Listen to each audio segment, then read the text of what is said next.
Hi guys, it's me George, and I want to do a video today about how to keep that practice going when we feel that we don't actually have anything that we need to particularly call for or conjure for.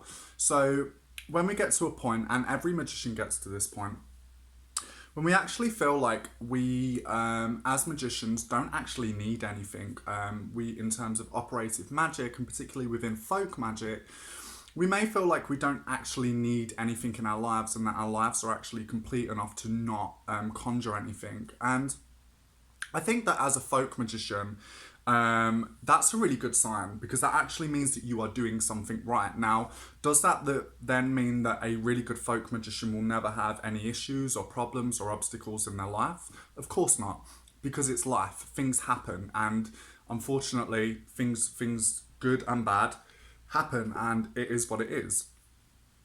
But when we are at a point when we feel that we don't actually need to call for something, it's a good sign because I do think that it does mean that we are doing something right.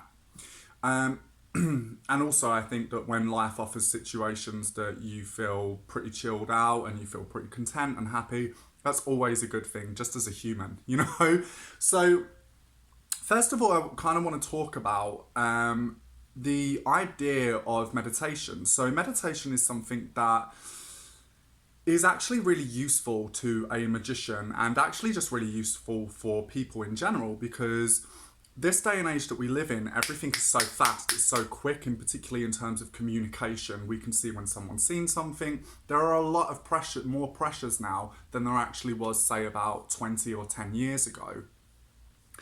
And I think that with this situation, in regards to meditation, sorry, it's good because it just gives us 10 minutes to ourselves. And I actually think just as people, we do need that. We need time to ourselves. And I think that is something that is fundamental as a part of this human existence and experience. But as a magician, it's a really good exercise because what it does is it keeps away those external thoughts when we are conjuring, when we are casting a spell, when we are charming. Because sometimes, and we always do it, we're all human, we'll be in a situation where we'll be calling for something, and in the back of your head, it'll be like, oh, need to pay that HMRC bill. Don't even fucking go there. But do you know what I mean? You're just like, oh, fuck's sake, like, stop. So meditation is a really good way in the fact that it actually keeps those external thoughts out and allows us to home into one thing. And a lot of the times, and I can only speak from personal experience and what I've seen other people do, is keeping that one thing that we want in complete and utter focus. This will happen. This is going to happen. This is it. Keeping that will secure and keeping that will constant is a huge ingredient as to the part and components of creating a successful working.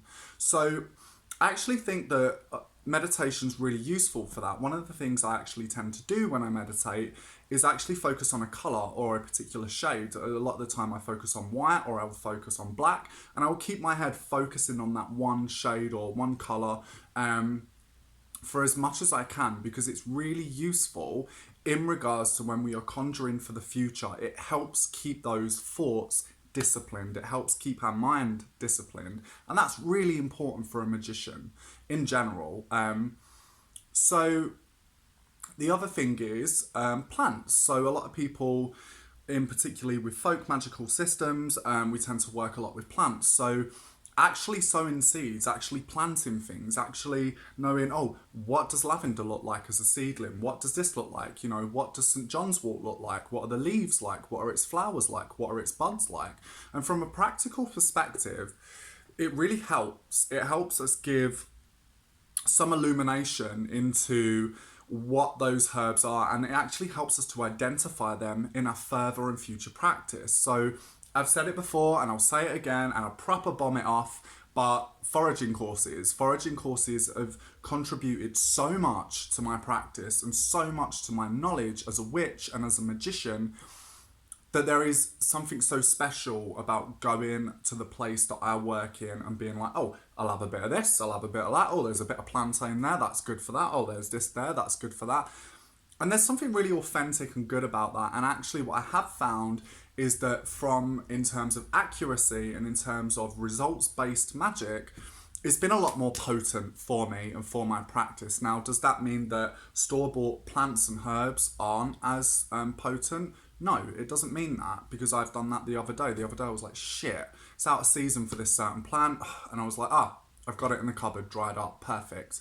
You know, not just good for pasta. You know, but it's so I'm not saying that, but one of the things I do think is that actually planting and working with plants and herbs and flowers is really, really beneficial to somebody's practice, and contributes a lot and adds a lot. Now, it's not just growing plants, it can also be making tinctures. The other day, my other half was really ill, and I was like, stay there, having some elderberry tincture, let's get some of this. And making tinctures, the majority of time, is super, super easy. All you need is just some cheap vodka. Well, good vodka if you want to make it really good, but you need some vodka. Try not to drink it all like I tend to do. And, you know, you just go away, you know, you just do what you do. And it tends to be really easy to make a tincture. It normally just involves keeping that herb within that vodka for some time in a dark place, putting lots of it in, so you get a really good concentration of that plant, and then you're able to use that plant for medicine, for coughs, for colds, for flus, things like that. So I've found that actually has been really beneficial to my practice, not just tinctures. You can make ointments, you can make salves. There are a lot of things that you can do with plants, and that will contribute a lot to your practice. Do I think that working with plants is automatically witchcraft or folk magic? No, but I actually think that working with plants, herbs, or wart cunning, as people in the traditional witchcraft community know it as, is really beneficial and contributes a lot to your practice, a lot. The other thing as well that is really, really beneficial is talking and maintaining those relationships you have with the spirits around you, the spirits that you work with regularly. Now, does this mean that we have to do a big ritual for this, give loads of offerings? Sometimes no. Sometimes an offering can just be your awareness to them. So that can just be talking to them about how your day went. That can be talking to them about things that happened in your day.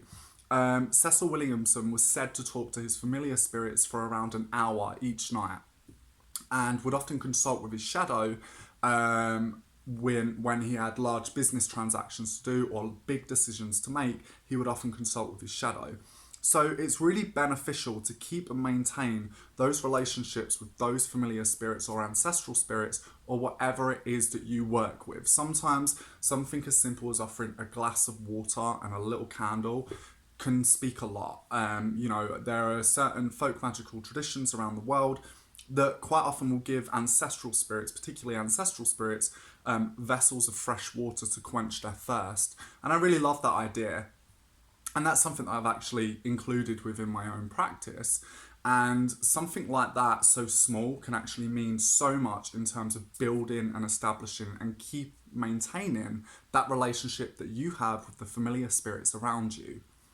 And the other thing that I absolutely love, and I call it getting my Ambrose on for anyone that watches Sabrina. Ambrose, oh my God, don't even go there. Beautiful, beautiful man. I've just totally got a really bad crush on that character. But you know, like literally researching, having a look at different books of operative folk magic. One of the great loves that I absolutely enjoy is getting books like 18th century books from around the 1800s, or books on different customs and folklore and folk customs around parts of the UK, as well as the Republic of Ireland as well. And that's something that really has contributed a lot to my practice, because you can read it and you can be like, oh my God, I can use that. I can incorporate that into my practice. And I have done that. And that's something that's really, really good to do. And there is so many different aspects of your practice that you can research and study on that will help make you a better magician, that will help improve your practice, help also give you overall knowledge. But I do feel that maintaining and keeping that practice is something that, you know, for instance, I am relearning French. So the more I study, the more polished I am going to be at French. The less I study, the more staggered things will be. Now again, this is a way, and hopefully this video helps, in a way in which we can maintain and keep that practice, but not necessarily just by casting spells. And I really hope that this video has helped. But researching and looking into different parts and different customs and folklore and writing it down, things that grab your attention. Get a book, get a little notepad, write things down. Write what tickles your pickle, you know? Write what draws you. And I think that that's really important. And last but not least, and this is kind of, maybe I should have addressed this at the first point in the video, but I haven't been on my YouTube channel as much, and I do apologize for that. But one of the big reasons is last year was like a fucking roller coaster ride for me, to say the least. But it's life, isn't it? I lost somebody very, very dear to me, very, very close to me. And it was a long time coming, and it was something that I was very fearful about, even since I was a kid. When she raised me up, and she helped me a lot and contributed to the man I am today, and I will be forever thankful for my nan for doing that.